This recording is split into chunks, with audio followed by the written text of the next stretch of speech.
Millionaires big play again. Magnano throws for the end zone, wide open, striker, touchdown, Millionaires. Larkin steps back, unleashes a strong deep ball, just underthrown a little bit, but what a catch! It's brought in by Hunter Webb, who charges ahead for a Lancer touchdown. Let's driving to get that first down. That's Green off that left side, big hole, 20-15 and down to the 13-yard line.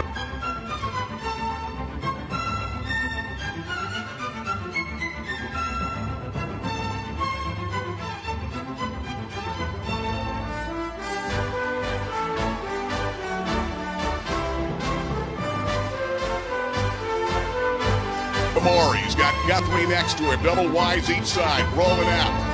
Jamori throwing down in the corner, that catches no post. Well, tonight, high school football weekend number 3 is just around the corner, and touchdowns and tailgates coming back. And it's going to be back next Wednesday night at 9 here at WebWeeklyLive.com. Jim Webb's going to join me, and we're going to be talking to the players, the coaches. We'll have great highlights, and it's going to be an up-close look at the games coming up that week. It's going to be fun, the return of touchdowns and tailgates. It's next Wednesday night, but tonight, let's take a look back at last season. Messina. Play action, pressure coming. That's Chicatano. They've got a man open. The catch. 30, 25, 20, 15. He's at the 10, out to the corner and out of bounds at the 2. They've got Lewis and Leahy in the backfield. Slipping it ahead, Torrin Lewis, end zone. 28-7. And now the Montoursville Warriors trying to answer. There's a strike. Rothrock, 25, 20, 15, 10. Rothrock, touchdown, Warriors. For Millionaires, quarterback Hankins is in the pistol. Potts back in there. It's going to be his tailback. Gets the give right up the middle. Gets in the outside. There he is. Gets in the end zone. Touchdown, baby. 1st and 10, Williamsport. Hankins will send 2 wide receivers to the bottom of the Potts, tailback, gets the give. Hit right at the line. Bounces to the outside. QRC! Touchdown! Jason Potts!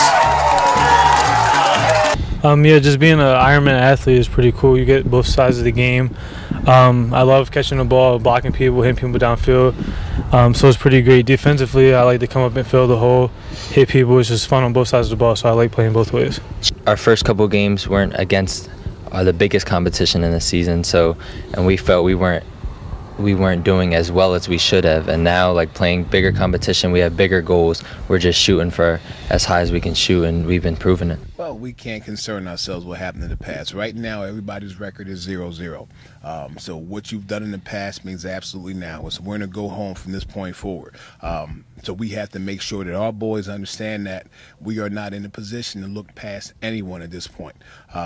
So we have to make sure that we come out, play some millionaire football, and take care of business, and then whatever happens on the other side happens. Danville is probably the toughest opponent we could find to play. They're a very difficult team for us to play historically. They've knocked us out of the playoffs many years in a row, and have become a rival of ours. So being able to play them this year is certainly a bit of a mixed blessing. I mean, heck, I wish we had them in the regular season first off, but getting them at this point, we know we have an incredible task on our hands and an awful lot of work to do. When they tell me it's my team and it's my offense to go out there and do my thing and to be able to help us, it means a lot, and it feels good. And let's talk about Marcus. You couldn't have any better of a teammate than Marcus Williams, and the way he's embraced you being the quarterback and his role in the offense and being the best he can be and being a triple threat, more or less. He's a special young man. You know, we originally, I mean, Gideon and Ashton Martin, who, you know, they were like the duo since junior high.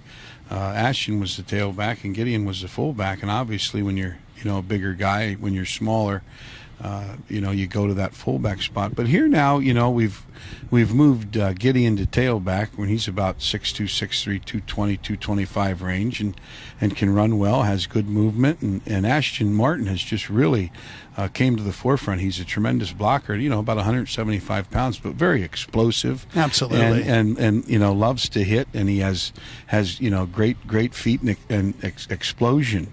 It's just been a great season all around, and the whole team's progressed really throughout the season. Just to get this far is awesome. Yeah, we knew that going in, that they had some playmakers and stuff. We knew they were going to be fast, and we had to get the edge, and we just weren't doing that at first. So what did JC say at halftime? That we were still in the game. Like we need to fix a few things, and we could come out on top. And we made a run, but it just didn't go our way. Well, I think it has to be that. We've transitioned a little bit this year and have thrown the ball a little more than we usually do. But I'm the type of coach, and we're the type of coaching staff that you use the players you have. You know what I mean? And when you have a quarterback like Bryson, then we're going to throw the ball a couple more times than we traditionally do. Going into the year, we had most of our starters. We had 4 starters. Tucker really stepped up and filled that spot, and he's doing really well for us. And we're a brotherhood. We're a team within a team.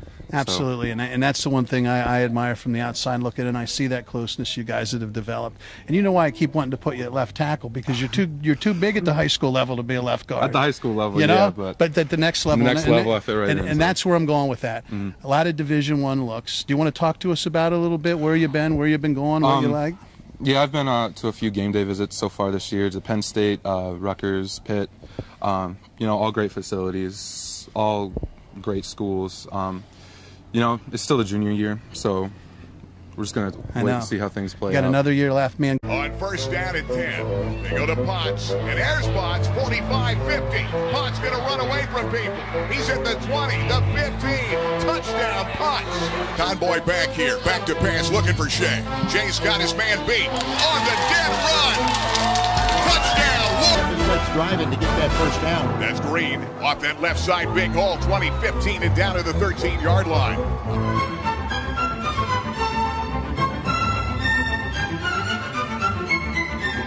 Gun Shamori's got Guthrie next to him. Double wides each side. Rolling out. Shamori. Throwing down in the corner. The catch is made by Stanford. Third and long. Play action. Going to throw across the middle. He's intercepted by Hunter Webb. Hunter Webb drifted. He's going to run up to 10, and he leaps forward. Well, welcome to STA Stadium. I'm Gary Crispin along with Jim Webb, WebWeeklyLive.com, and Touchdowns and Tailgates brought to you by Fairfield Auto Group and Alvarado Construction. Today, here at STA, gorgeous day for football. Too bad we're not playing right now. It was chilly the other night, Jim. But what about the local teams? Everybody won the other night. It was amazing. Most amazing night in high school football probably in the history of Lycoming County, and a lot quieter than the last time you and I were here, huh?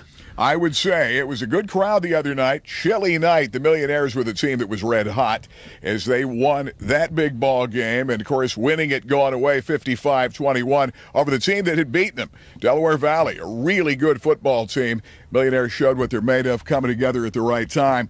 They win the District 2 title, 6A, and now they get ready to play number 4 in the State College. One loss to number 3 Central Dauphin, a team they used to play, the Little Lions, and they're a red-hot team, very solid, nothing fancy, but big up front, very good defensively. Absolutely, and State College always has a quality football program, and this year's no different. And but let me tell you something. The last team I'd want to be preparing for right now is our own Williamsport Millionaires. And if you're State College's defensive coordinator, there's going to be some sleepless nights now. Absolutely. Absolutely. A little while ago, Jim, I talked to Matt Lintel today, their coach, and they had a chance to scrimmage the Millionaires back in late August. And I'll tell you, he was really impressed. The guy that impressed him was number 3, Trayson Potts. And, of course, he knows that certainly up on the hill, James Franklin and company are looking at him closely.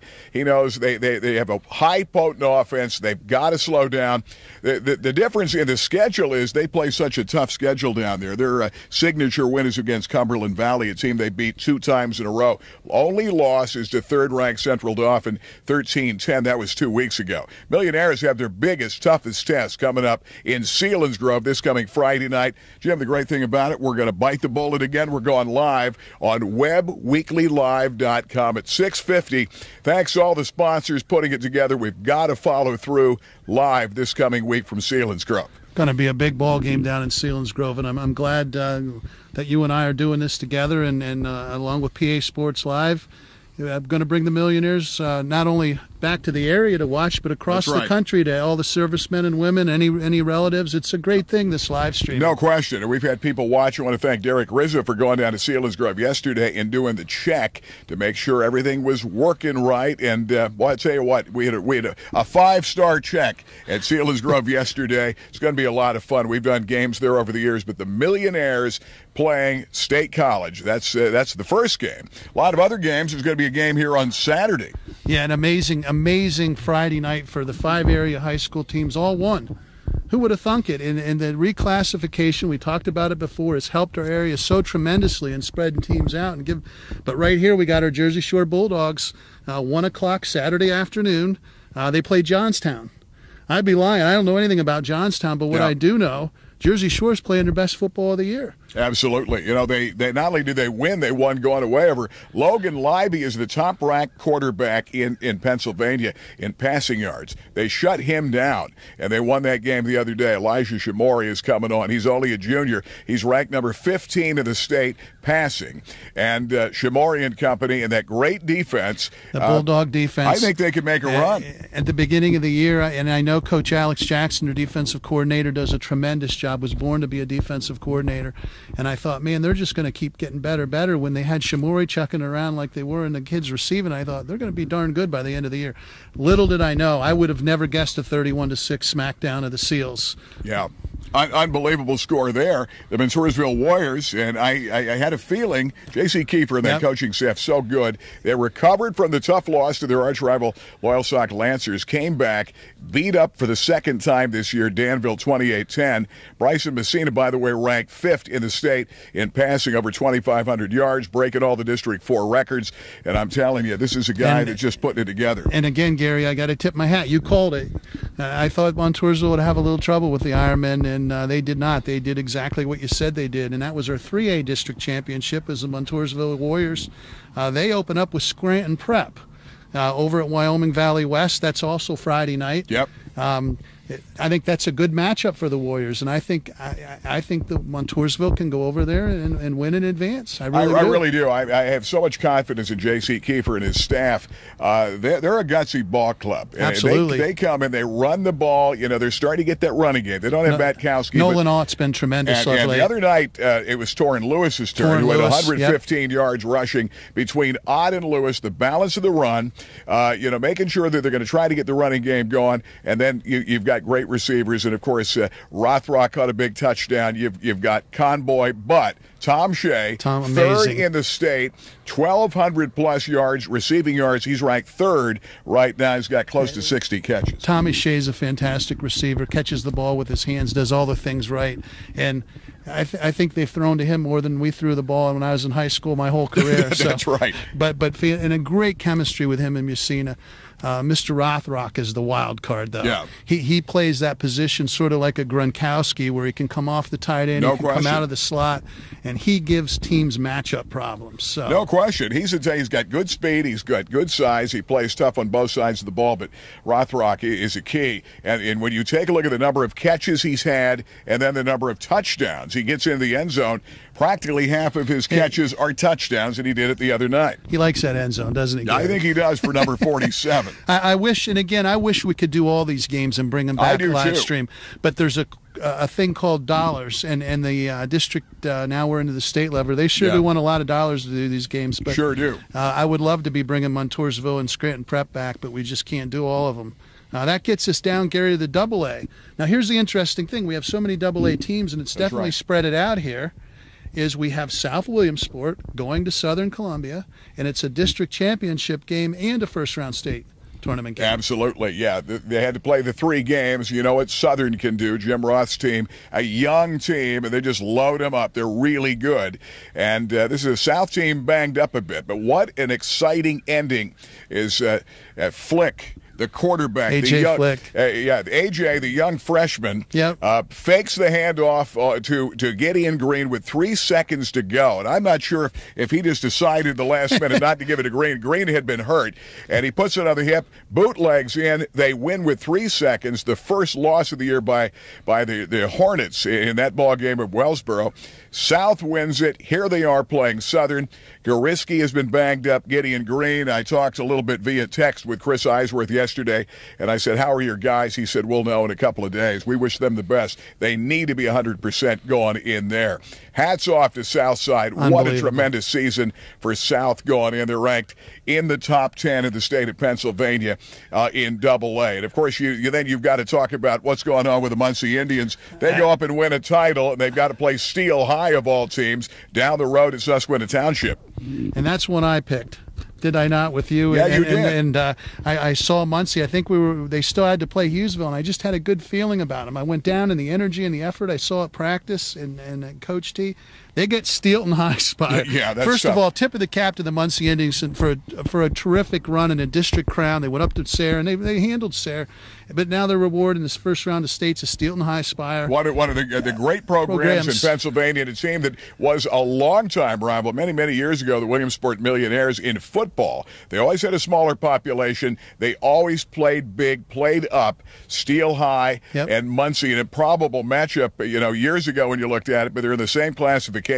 Good luck to Sean Tatero's team as they have to travel to the Harrisburg area for that game. Susquehanna Township. Yep, that's right. Which is a nice facility, Yeah, so it'll be a nice trip for the Indians, and we wish them the best. I hope they can continue running on, but that's a tough. That's one you and I wouldn't want if we were coaching. Yeah, it's going to be interesting, but they're now 6-6, and that's where we are.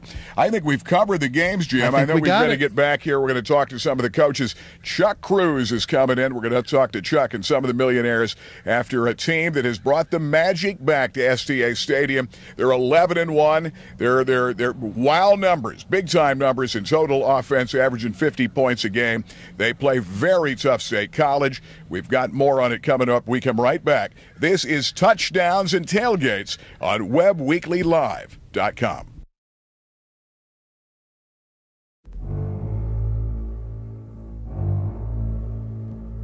Millionaires big play again. Bagnano throws for the end zone, wide open, striker, touchdown, Millionaires.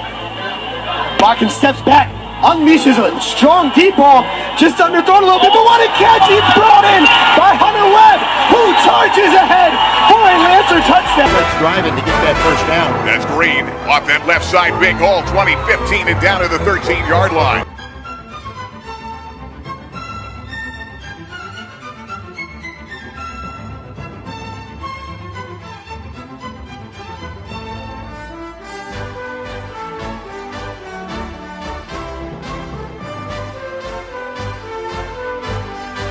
He's got Guthrie next to him, double wides each side, rolling out. Jamori. Throw it down in the corner, the catch was made by